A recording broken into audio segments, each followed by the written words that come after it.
Another edition of The Kevin Moore Show. Now, on today's show, I'm about to be joined by my guest, Dr. Dravon James. Now, she is the founder of Everyday Peace, an author and motivational speaker. Dravon's goal is to educate, empower, and inspire others to build the life of their dreams, no matter what shows up in their lives, good, bad, or otherwise. Now, her journey began in poverty on the south side of Chicago. Though she had always dreamt of a career on stage, Dravon went on to earn a doctorate in pharmacy and has worked as a pharmacist all her adult life. Although with her medical career and theatrical aspirations, Dravon has always had a keen interest in personal development. Now, after reading The Power of Positive Thinking in college, she went on to make a lifelong study of the power we all have to create the life we want. She joins me today to discuss her book, Freedom is Your Birthright. Dr. Dravon James, thank you for joining us. Oh, thank you for having me. It's a pleasure to be here. It's great to have you on. And just for those who are wondering, this is a telephone interview only. And I think that's probably just everything's just right in the moment, isn't it? No matter what it's going on right now, everything in the moment is okay. Even though we're fighting whatever we may be fighting, it's all right. It always is. Everything is all right in the moment. And here's the other part of that. Everything we need to survive and prosper in this moment, we have. We have it right now. So we're going to be just fine. We forget about that sometimes, don't we? We All do. the time, maybe. We do forget all the time. We have to be reminded. And even though you've done this wonderful book, Freedom is Your Birthright. And when was this book written? I wrote that book in 2015. 2015. And even though you've got this wonderful book, you're still going through your own struggles as well, right? Oh yes, because this is life. It's dynamic. It's like the best thriller or drama or a novel that you could ever write. I often tell people that my life would make a great movie if it weren't happening to me. Like, I buy tickets to see this because it's amazing. But that's what life is, and I stand as an encouragement to myself and to others that we not only will make it through this, but we will prosper because of whatever we're going through, whatever the situation is, whatever this is in our life. It has not come to destroy us. It has really come to bow down and serve us and help us to create the life of our dreams. We don't see it that way in the midst of the journey. But if we look back at some of that stuff we were going through 10 and 20 years ago, we say, aha, I see how that helped me to do this and learn that. If it's nothing more than more tolerance, more patience, right? Yeah, it could be the simpler things sometimes. And no matter what you think you've been through before, it always seems to raise its head again in some other way, doesn't it? No matter, we could think, well, we went through that experience, it taught us this. I don't need to go through any more painful experiences. Then all of a sudden, you're in the worst one possible. Yeah, that's your Achilles heel, I call that, right? So that's that soft spot inside of us, or that weakness inside of us, or that tender spot that needs to be developed. And so, for each person, it's different, right? So each of us have our own parts. They're like, oh, right there. That's the part of me that is, I prefer you not poke me right there because I have not yet developed it. I'm protective of that area. And the universe in its wisdom says, this is the spot right here. That if I can strengthen you right here, amazing things you'll do for yourself and for those who are in your space and maybe the world at large. This spot right here. And of course, it's our most vulnerable spot. We don't want that to happen, but it does. And we deal with it if we will rise and face it. I find so often, Kevin, so often in my own life early on, I'd put my head in the sand like an ostrich and I would pretend like things weren't happening because, and I talk about this in the book, Freedom is Your Birthright, that I didn't want to deal with anything. I was on this journey of discovery of peace. I started that journey at age 17 and I had a very traumatic childhood. And I started that journey at age 17 studying what I now call peace. And if something occurred in my life that did not line up with that, I didn't want to deal with it. And I just stuff it away, bury my head somewhere, just not deal with it. And that's not the way to have the best productive life. And when you say not dealing with it, in a sense of even what would be dealing with it then, in a sense? Oh, just facing it head on. I have always been sort of the person who, my whole organization is called Everyday Peace with Dr. Dravon James, where I now define peace as wholeness, completeness, nothing missing, nothing broken, totality. That's now after 30 some odd years. Uh, but in the beginning, I thought peace was, and hear me on this, I was 17 when I started this journey. I thought peace was the absence of problems. So, and this is a 17-year-old, and I'm thinking to myself, yes, that's what I want. I want the absence of problems. And so I was reading and studying a whole bunch of really good stuff. And how I interpreted that was I what became the master of positivity. And I'd put a positive spin on anything, and I'd see it from, different perspectives. And I highly believe in that. To this day, at 52, I believe in that. And But what I was missing was that before we can get to that point, Dravon, we must have awareness and acceptance of what I call the isness of the now. So accepting the way things are right now. But does accepting then mean that you, well, I guess accepting doesn't mean that you don't make changes, but acceptance in the sense that it it is what it is. Right. It is what it and that's you can't change that which you don't accept. Let's suppose that you walk into a room and the color of paint on the wall is blue, but you want the color on the paint of the wall to be yellow. You must first accept that yes, this is blue. I wish to change it to yellow. And we don't have any emotion attached to that. We just say, I accept this is blue. It's not, I don't fancy blue. I prefer to have yellow. Now I'm going to make a change. That part of acceptance is so important because it is honoring to say, this is the isness. And when I don't accept, I'm not in the now. I'm somewhere else, either in the past or the future. And that's where I have chaos and turmoil. In the now, I have power. I can say, I now will paint this wall yellow. I can't do that if I don't stay present, if I don't accept the isness of now. True. Yes. Yes. Yes. And yeah, but it's hard to move beyond that point sometimes because sometimes we have to make difficult decisions, don't we, to want it to go yellow. Yes, that's where that horrible word comes in, Kevin. Change. We're so afraid of change, right? We say often, or I say used to say often, the devil you know is better than the devil you don't know, right? And so we get into that space of not wanting change, and that is fear based, because we feel that the universe cannot and will not support us. The universe cannot or will not support us. And there's evidence to the contrary. We just have to have shine the spotlight on it. But the universe will and can support us. Well, there's also obviously as well any actions that we take to, create that change is going to be maybe someone else has got to suffer for that short term. Maybe we've got to suffer for that short term.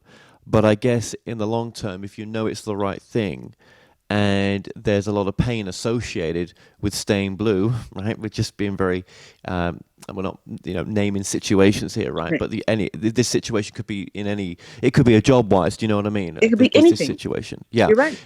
But that change, that intermediate change is not always. Well, it's not pain free, is it? It's never pain free. And I got to tell you, I have kept myself stuck in certain situations for many, many years because I felt like, well, I can handle it and it'll get better. And there's nothing wrong. I'm not saying not to have that optimism because that's beautiful.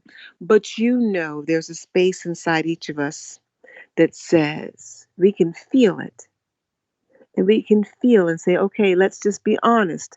I know that I need to make a change. I also know that I'm not strong enough at this time to make a change. Boy, how honoring is that? That just honors you in that place. It gives you permission to be without shame, blame, or condemnation. It gives you permission to be. And and we need that. We say, okay, well, You've become aware, you've accepted the situation, and now you need to get forward on the change. We would love for you to get forward on the change. Maybe a change would be the best thing for you, but we have to move at the pace that is most acceptable for you. True. And if that underlying issue that's causing you to want that change, that underlying issue can disguise itself sometimes. Sometimes it can be, it feels like it's healed, it's back to normal, and then it pops back up again. And that ongoing wanting to make a change could be over years, not just days or weeks. It could be. And when you get tired of changing that bloody bandage, you'll say to yourself, you know what? Someone told me there's a cure for this. I can no longer keep putting a bandage on this area of my life because the band aid falls off.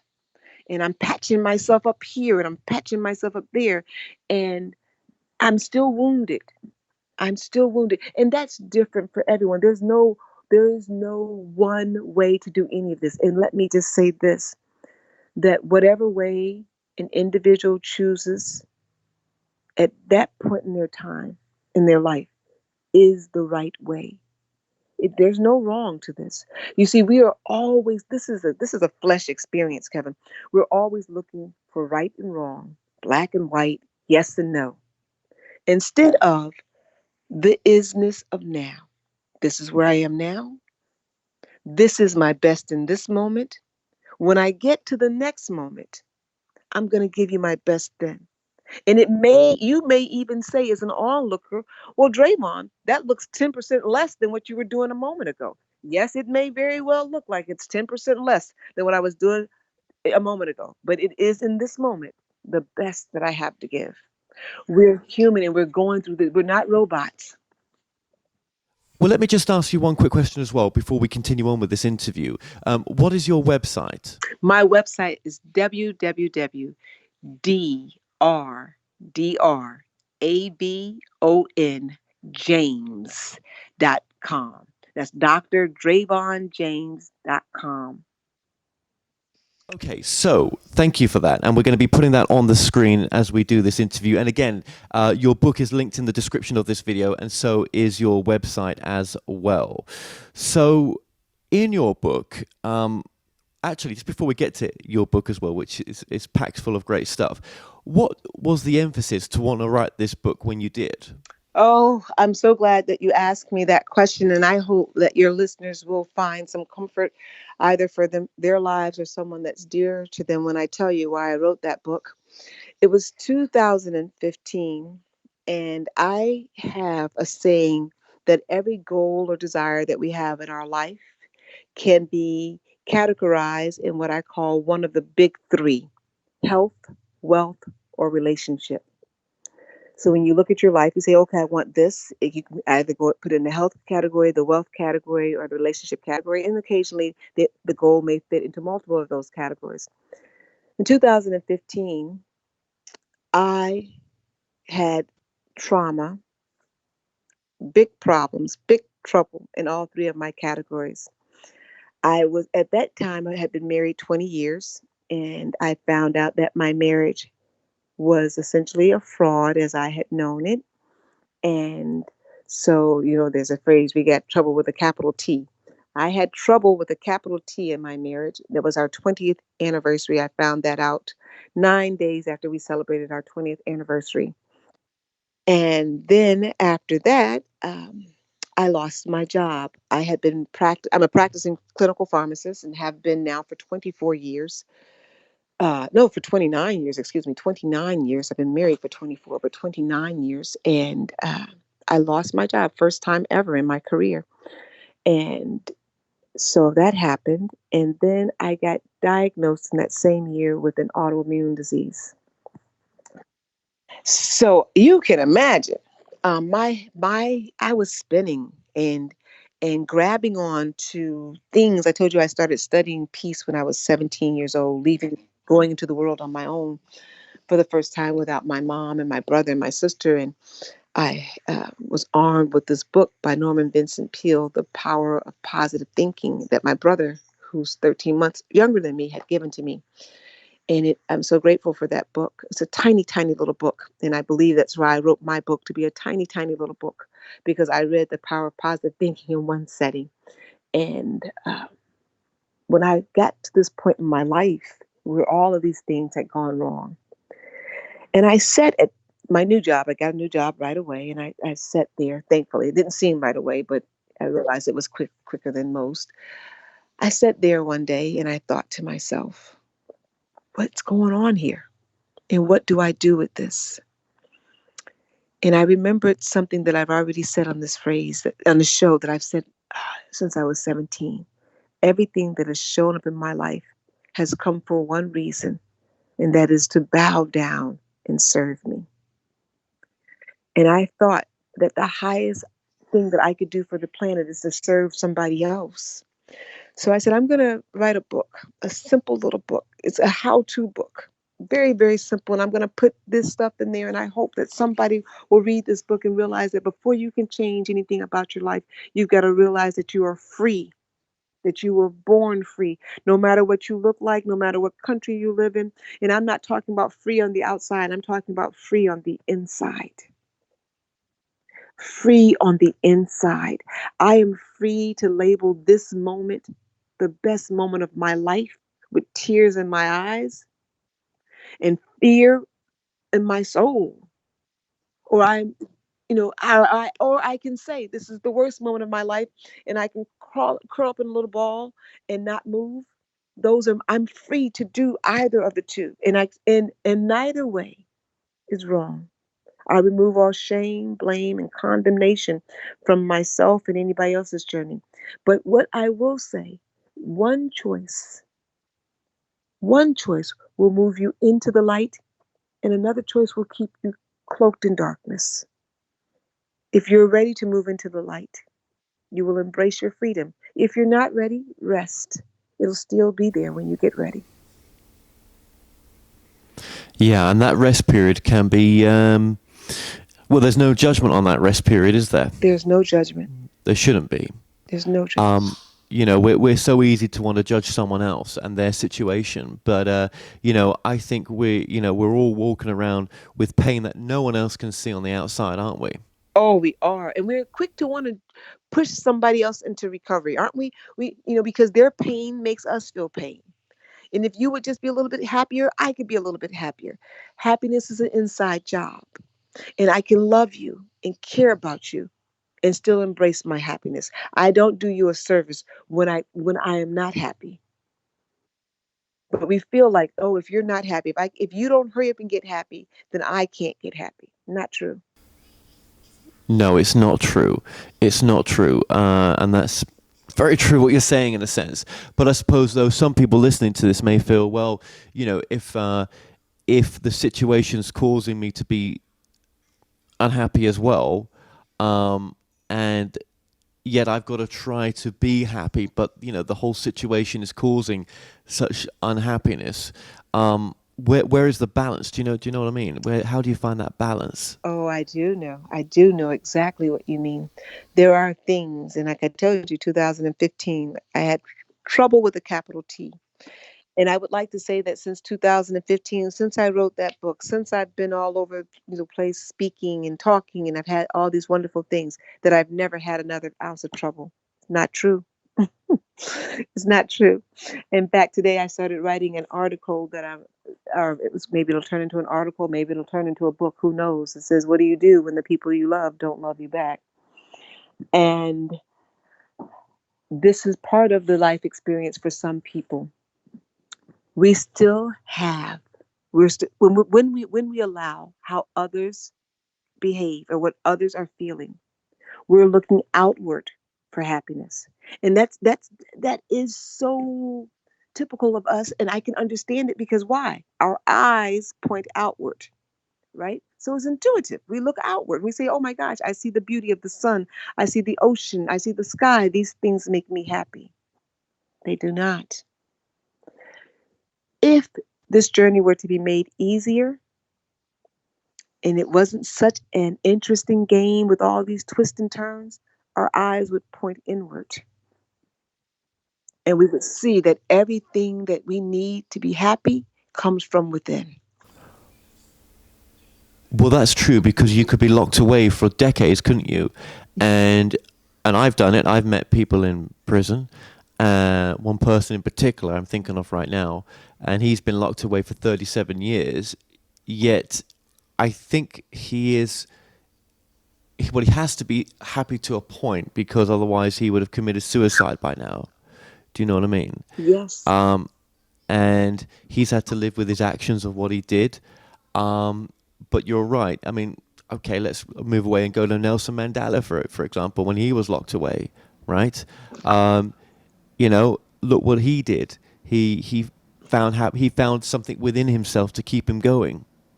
And that's what everything, Kevin, you're spot on here. This is the message, and this is the level of which we have to discuss, because everything that's going on in your life and in my life is what it's doing is asking us to turn inward, to look inward, not for selfishness. No, we're not going to go there and say, oh, woe is me and all of that. That's not what we're looking in. We're looking in because that's where the love is. That's where the healing is, not only for us, but for the universe, for the planet. That's where it is. It's inside of us. And we think, oh, I can't find it because my dad wasn't there. I can't find it because my mom, she was abusive, or I can't find it because my spouse has done this. I can't find it because I don't have a job. I can't find it because I'm not healthy. I can't find it. And the list goes on and on and on. But let's realize the truth of the matter. We have to accept this truth. This is the truth that I accept. We don't have to, but this is the truth that I accept. That everything that shows up, all of this stuff that we call pain, and I'm working on this article and I'm calling a lot of this stuff fear, because that's how it shows up in my life, is fear. All of that showed up so Dravon could say, I cannot look at the sun, the moon, the flowers, the husband, the children, the job, the family members for happiness. I produce happiness on the inside, even if the sun never shines. In the book, I also talk about a family member who was in prison many, many times. Was actually had a life sentence, and he emerged. He's out now, but I saw the transition in him for happiness inside, happiness while he was inside there, while he was seeing some of. And when he would talk to me, sometimes I wouldn't ask him not to tell me the stories because I know he needs to talk, but it would just shake me to my core of the violence and the things that he was seeing. And but through all that, he got to a point where he had to turn his eyes inward. And this is not about religion, but there is a phrase in that particular book of knowledge. There's lots of them out there that says, "Yea, though I walk through the valley of the shadow of death, I will fear no evil." And truly, when disappointments and heartaches show up in our life, truly, we feel like this is going to be the end. I'm not going to make it from this. I'm not going to emerge whole. But you will if you make the choice to. And you're worth making the choice. And you may only make it on some small level, because I've played this game with myself too. I said, okay, I'm gonna squint a little bit and look inward just a little bit, but I'm gonna keep one eye focused outward for the next thing that can make me happy. And it does sure come along, right? For a few minutes. It may look like years, but those are just a few minutes in eternity, because I truly will only spend eternity with me. Other things will come and go. I am forever, whether I'm in this body or a different embodiment, depending on what your faith is and what you believe. But the inners of me will be with me forever. And so this is where I need to make my peace on the inside and find my happiness on the inside as I journey towards wherever this earthly journey is going to take me. And I can do that with grace and joy and peace. We can do that. We can do that together as a people, individually. when we all turn inward. We won't all do it at the same time. That's the beauty of this, because as I'm turning in and someone else is not there yet, they can grab onto my hand. I can tell them, oh, this is the way to go. And when I lose my way, someone else can turn to me and say, Dravon, over here, this is the way to go. This is what connects us and keeps us human. Everyone has something. Well, what's one of those practices that you've been using that allow you to sort of, find that peace within and not need anyone else, or not about needing anyone else, but no matter what the situation is around you, whether it's a positive or kind of, can be a hard situation around you, what tool can you use to sort of go in and, find that peace within? Oh, I'm glad you asked me that. I am a very simple person with very simple tools. Anyone can do these tools, and I'm happy to share them with everyone because I know that the key, oh my gosh, let me tell you this first. The key to your happiness is hidden inside of you. It's not somewhere else. This was genius. This was a genius who did this for us. No one can deny you. No one can deny you. It's only when you decide to open the door. And I'm going to tell you how I do this on a daily basis. The first thing I do when I awake is I make a gratitude list, not just any old gratitude list. I call it an active gratitude list. And I talk about this just about every Monday on my radio program. So people may have heard this before, and I'm telling you, it works. It seems so simplistic. You'll say, oh, this is so stupid. It's not going to work. It works. So when I open my eyes first thing in the morning, the first three things that pop in my head, I write down on a little card, and I keep hundreds of these cards in my little tabletop next to my bed in a writing utensil. And the first three things that pop in my head, I write on this card. And every day, I don't wake up feeling like I'm on top of the world. Some days I wake up and I feel like the world is on top of me. But the first three things that come to my head, I write. So this morning I wrote that I'm thankful for my daughter. Second thing I wrote this morning is I'm thankful that I can breathe. Third thing I woke up this morning, I said, I'm thankful that I have a gym membership. Those are the first three things that work on my mind when I woke up. That my daughter was safe, that I'm able to breathe, I hadn't had any difficulty breathing during the night, and that I could go to the gym to work off some of the emotions of the previous day. I wrote that on the little card. Now, it's called an active gratitude card because just writing it on the card is not enough. But I want to tell you what happens when you write it on the card. So you can realize that the practice is simple, but the energy is massive and it is powerful. When you write the first three things that come to your mind on a card in the morning, do you realize that you take something from a non physical world and you produce it in a physical world? Thoughts exist in a non physical world. You can't exactly touch them, right? We take them and we produce them on a physical world. We have entered the world of consciousness as a creator, first thing in the morning, which means we set an intention that I intend to create today in this physical world. That's so very important. It is so we could have a whole nother show on how to set intentions and why the energy in which you move in is so important. So we do that first thing in the morning. We set that intention. We write that down. But that's not all. That those are on that piece of paper, and it's just words on a paper until we actually transfer some energy to them. We're going to need that energy later on in our day, perhaps, and I frequently do.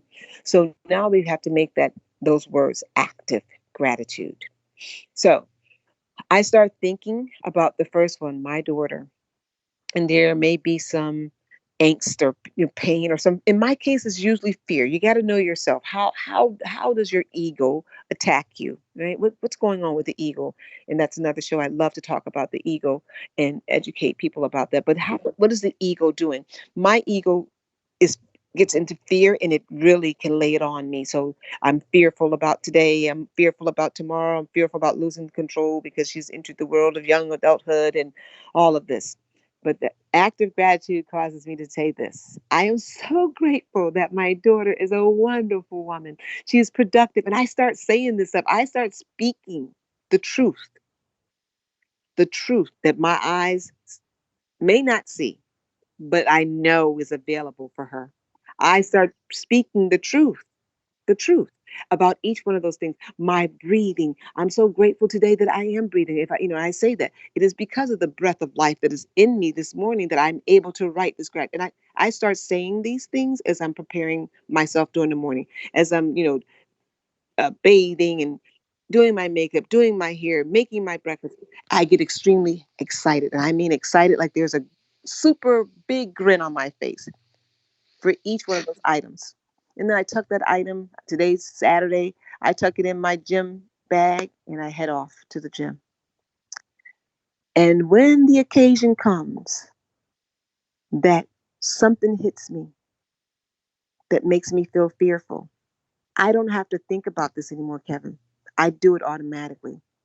I reach for that card because what you need, the way to deal with energies that come to be non-productive in our life, like I mean like depression or fear or anger or resentment, low self loathing, uh, is to meet it with the truth. But when you're in the middle of the storm, sometimes you can't think about the truth. You can't find it because it's so covered up with all this stuff. I picked that card up and I said, "Oh my gosh, yeah, look like this." I'm so excited, and I own it. It's almost instantaneously. I can feel this rush from the sole of my feet to the crown of my head. This takes practice, but it's worth the practice. It doesn't require that you have $1 billion. It only requires that you have a piece of paper and a writing utensil. We can lay our hands on that. We can lay our hands on that. I did this process with my family member who was incarcerated. We can lay our hands on that. So we do this process, and that's called an active gratitude process. And I do it as often as I need to. At work, I have it. I put it on my desk. I tape it with some masking, a little scotch tape there on my desk. I go to a meeting. I pull it off the desk. I tuck it in my folder. It goes to the meeting with me. It goes everywhere with me. It produces energy. Second thing that I do is grounding myself with nature because energy, I am supported on the earth. How amazing is that? Because if anyone suffers from fear, and I would say to you that most people suffer from fear, it can be disguised as anxiety, it can be disguised as depression. And I'm not saying that, as I'm a pharmacist, I've been a pharmacist for over 29 years now. So there are chemical imbalances that, yes, we're dealing with. But in addition to that, so we're not going to take anything away from that. I'm not saying don't, I believe in getting help from every source that is available. That's why it's here. But in addition to that, doing some things that can empower ourselves. And that is realizing that we're supported by an earth. No matter what they say is going on in the earth, we got global warming, we got toxins. Yes, all that stuff is true. And yet, we're still here. Something about this connection with the earth in us. It is supportive. You're standing on the earth. I'm standing on the earth. Even with all of my fear, the earth is still supporting me. Get out into nature as much as you possibly can. It's best if you can get out into nature, not concrete or something like that, but to put your feet on soil, in grass or dirt for just a few minutes. I know some people are maybe not as comfortable with that as I am. But just for a few minutes, that energy that comes from the soil, from the earth, it grounds us. It's a grounding energy. So if you're uncomfortable with it, and I have many people that I talk with who can't do that, they feel so uncomfortable with that, and that's okay.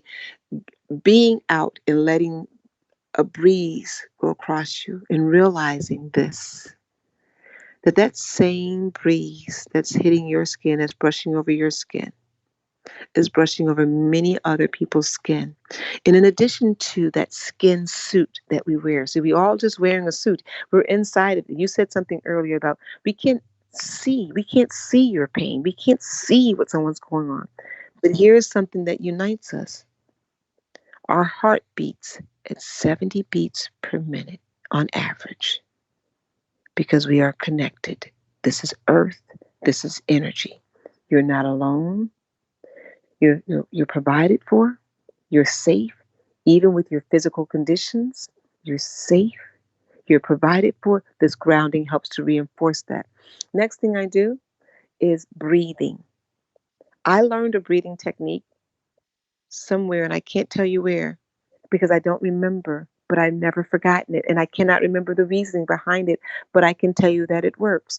I take my right hand in the palm of my right hand, and I place it softly over my belly button. I take my left hand and softly place it on top of my right hand. And I inhale, pushing air into my belly until it pushes my hands forward. My hands are just lightly touching my flesh there. And then when I exhale to the point where I push my belly button back till it's almost hitting trying to hit my spine. That's what I'm trying to do. What I'm doing here is I'm moving energy. I am moving energy. There's a thing called the breath of life, and this movement of energy. This centers the body. Not only it has wellness and metaphysical reasons attached to it, but I can tell you it also has some science. I've studied science, so I like to talk to that mindset of people too. So there's a sympathetic nervous system that gets engaged when we are in a hyperactive state where we're feeling whatever it is. We can be feeling depressed. We can be feeling anxious. We can be feeling fear. We can be feeling anger. Our cortisol levels are discharged and they're high. We want to produce a parasympathetic response, and we can do that. Bring those cortisol levels down. Increase endorphins, which are what I call the happy hormones. I don't call them that. Science calls them that, and I just mimic that word. But I call it life affirming creative energy. And when we have that parasympathetic energy nervous system activated, we can now think more clearly, see more clearly, hear more clearly, feel more realistically. In that space, we will respond in a way that supports us. Rarely do we get to this place. We don't do this. These steps are what I call simple complex. They're very simple to do. They're complex because we've got to make them a habit. And habits take about 21 days to develop. And most of us don't stick with things for 21 days because life is so busy and it's so dynamic, and something new has popped in our plate and we've got a new problem. But if we would stick to this 1, 2, 3 process, I promise you, you will see positive change in your life. It's very simple. And I know we think, how can something that simple work? I need something that's heavier. I'm a deep thinking person, and I understand that. I understand that. So let's not add anything more complex. Let's try these really element things. They work. Well, thank you so much for that. I mean, as we sort of have touched upon in this interview, there's so much we could talk about, and I know there's a real breadth to your kind of work. Do you know what I mean? I know there's so many different kind of subjects you've touched upon in your career doing this, and it's another show almost, isn't it? Do you know what I mean? Yes, Yeah, it is. It yeah. is. So don't think I'm not trying to cover as much as I can do. I know we've kind of stayed on this thread for a bit, but obviously no, that's beautiful, and I think no matter what you're going through with what some of the keys that you've given there as well. It could be a death, couldn't it? In a sense, I mean, it could be something a bit, quite severe as that, couldn't it? That you're suffering from right now. Oh, yes. Um, Yes. yeah. Of an actual physical death. But let me tell you, everything that needles us at us is killing us in some way. But it could be an actual physical embodiment that's no longer with us. It could be divorce.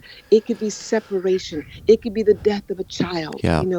Um, it could be the loss of a job, the loss of health. Okay. So is it selfish to want to use your keys? If we've lost someone, for example, and relationships are a form of loss, but so is obviously physical loss as well. But if we've lost someone, physical loss, I mean, some people, there's a whole grieving process to go through in that sense. But I mean, and if they were to start applying what you're obviously some of the great things I think that you're talking about right now, I suppose a person's got to be ready to apply that, haven't they? But if they just tried, and found that actually, yes, we've lost someone that meant so much to us, but we can still, they would want us to be happy, but we can still, it's not selfish to want to be happy. No. When you're happy, when you're happy, you're able to give. You can think of your happiness as like honey, and you're the honey pot. You want that honey from that honey pot, that happiness to ooze on the outside of you, because you only can give from a full vessel. And when that honey oozes on, that happiness oozes on the outside of you, things are going to attract you that need to be part of that happiness. So your happiness helps somebody else to be happy and helps another person to be happy. And that's where we want to be. And going back to relationships, because obviously that's a big part of your work. I know it is because I've heard some of the past shows that you've done, and obviously, I mean, what a percentage would you say is relationship in your work? Oh my goodness. It's 100%. Okay, It's all relationship. okay, yeah, right, right. So just sticking with that more common thread right now, and I know others can get in contact with you on your show, and there's other subjects that can be discussed. But just sticking with the common sort of theme there, if someone's causing you unhappiness, or no, well, see, I've gone and said it there, haven't I? Someone causing your unhappiness, and what we've just been discussing for the past almost 40 minutes here is that no one causes your unhappiness, but if Yeah. it but then if something is wrong, let's put it that way. I mean, basically, what you're saying is you can be happy in the most dysfunctional relationships, in a sense, which is great. But I mean, how many times do you keep getting hit on the head, not physically, but even verbally, or even in a non-physical sense, until you say, right, yes, I've got my happiness, but enough is enough. Oh, absolutely. And to say that you are happy and you have your happiness is not an excuse to stay in a relationship that you may deem to be unsupportive, or a relationship that even brings with it a lot of heartache, or and God forbid, maybe some physical abuse, verbal abuse, mental abuse. I'm not advocating in the least bit that a person need to say, okay, I'm happy, so therefore I find my happiness within, and therefore I can allow you to behave any way in my life. Because when you are truly expressing love for yourself and happiness for yourself, it then organically sets boundaries, boundaries that are set out of love, not out of hate, that says, because I love and respect myself, I can no longer allow you to behave this way in my life. And because you are free to behave any way that you want to, you see, I can't control you and I don't desire to do so. It is best that we no longer be in close proximity to each other. That, I can respect you. I can respect you. And I have this phrase I tell my children all the time: pray for them and stay away from them. That's a great we say saying. that we say that a lot in our household. Yeah, Pray for them and stay away from them, yeah. because right, we are free to do this. There are so many people on the planet. Why? And there's no judgment or condemnation if one chooses to stay in that situation. But definitely know that, no, being happy doesn't mean that you would organically make that choice. It says, if you love something, they say many times, set it free. If it behaves as though it wants to be free. And this is one thing that I want people to be aware of. When you look at your life and you realize that, there is this intuition that exists in all of us, and there's more nerve endings in the stomach area than there are in any other part of the body. And that certain people say, I got a funny feeling in my gut. Go with that. And because when you are in a situation and you say, I'm with this individual and it's bringing out the worst in me, well, you want to listen to that.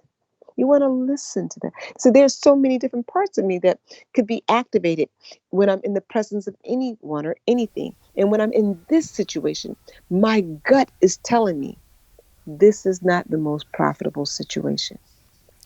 So we gently make a change. Absolutely, and as you say, you can apply that into so many different aspects of your life as well. And I know that we're getting close. We've almost got close to the end of the interview here, right? But I just want to and end this maybe on two things. First of all, in your book, and I'd love to have gone through the book more, and we will get you back on in the future. We really will. You mentioned one thing at the top of your book is the truth will set you free. Yes. Oh, here, how do you know something is true? Let me tell you how you know something is true. The truth is that which never changes.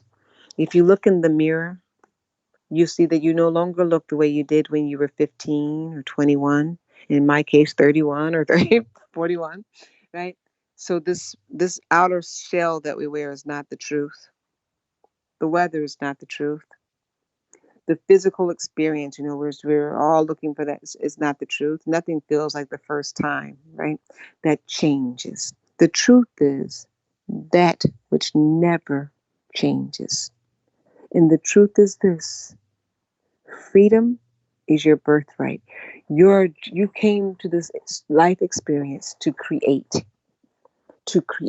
and you create by knowing that it is your birthright to shift your perspectives, to meaning that you will use everything that shows up in your life, the good, the bad, and the in between, to create the life of your dreams. That's what it's there for. It's not there to beat you down, to make you resentful, to blame you, to keep you locked in some bondage. Because when you create the life of your dreams, you do a good service for the universe and for the next person and the next person and the next person. And that's not wanting to have $1 million or pounds or whatever your currency is. That could be living from a very small amount and just being happy. Just trying to be happy for once. Because money won't do it. We've seen the example of that with so many of our movie stars and our, mega singers. Yep. They're so talented, and then we're always so surprised when they say they're so unhappy. Or they've committed suicide. Yeah, Yep. money is just money. Yep. You could be happy on the bus. You could be happy. You could be happy in a Rolls Royce. You could be miserable on the bus. You could be miserable in a Rolls Royce. Yes. And do you think some of that comes down to living in purpose as well? I mean, even though that seems so complicated for some people, and I guess it's not the easiest thing, but in the sense of, you could have a job that you hate, for example, but are you blaming that hate on the job, or is it because if you just practice some of the things that we've discussed in this interview, that you've discussed, that things would be very, very different? Right, because you can have a job that you hate and still be happy inside, and then you won't have that job that you hate very long because your energy will shift, and something about that job is going to change, or you're going to be led to another job. It's just that way, because our eyes have got to point inward, and people you're right, they get so weirded out about looking for their passion. Right now, in this moment, your passion is to seek your peace. Christ, yes, that's so important. I'm going to have that on my wall. Your passion is to seek your peace. Yes. In this moment. In this moment, yeah. You can't seek it for tomorrow. You can only seek it for this moment. And the next moment in that moment. But right now it's this moment. Yeah. Oh, Kevin, I just could wrap my arms around you. That's right. And the next moment, and when you wake up and your eyes open, you say, "Oh my gosh, I'm so happy." Yeah, and that could be, planting seeds in the goddamn earth, whatever it may be, or if it's like myself, if you're doing what I'm doing and that gives you happiness, and there's not a lot of money in it, who gives two shits right now? It's just in the present moment, and but we have to pay the bills, obviously, and there is we have to be responsible when we've got responsibilities, but in that being responsible, surely we can still find that happiness. That's right. And when we find that happiness, I tell you, you'll pay the bills and it'll get easier and easier. And you'll realize that, gosh, this job just got better. So what's shifted here? Or, another job came along. But get in there and get happy in this moment. Whether it means I need to get out of this house, I need to go for a walk around the block, I need to go just stare at the sky, I need to just sit here in silence in this moment. And just finally, what is the most important message of your work right now in this moment? In this moment right now, the most important message of my work is that you have everything you need in this moment to get everything you need in this moment right now. Meaning that it's inside of you right now. Beautiful, beautiful. And Dr. Dravon, your website one more time is? www.dravonjames.com. That's www.drdravonjames.com. Well, Dr. Dravon James, just thank you so much for joining us today. Thank you, Kevin. All the best to you and your listeners.